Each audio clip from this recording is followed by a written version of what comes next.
Lomasipala iOR Tambo wachongwa ngumongameli njengomasipala ofuna ingqwalasela eyodwa. Abantu abafumaneka apha bangapha kwesigidi nesiqingatha, uninzi luphila ngaphantsi kwentlupheko, intswelo-ngqesho nokungalingani.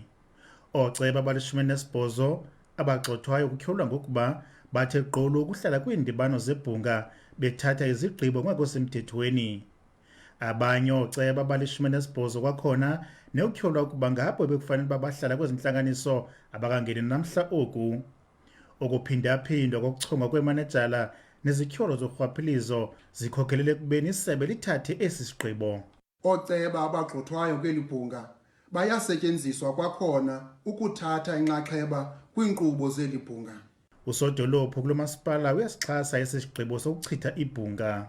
Urhwaphilizo lona ndifuna ukuba ndiyingqine ukuba lukhona kunoba imali yabantu isebenze ngendlela engeyiyo ingayi kwinkonzo.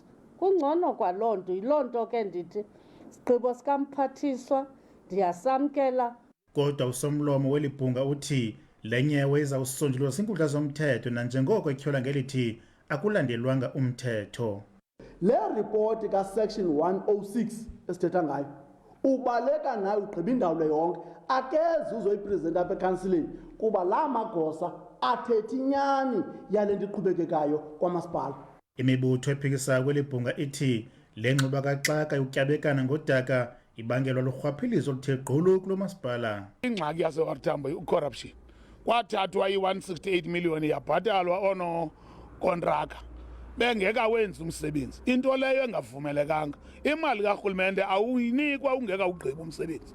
Ngoku ke laa mali phaya sayibona loo nto saze sasuspend i-municipal manager. Ndinkululeko Nyembezi weendaba ze-SABC eMthatha.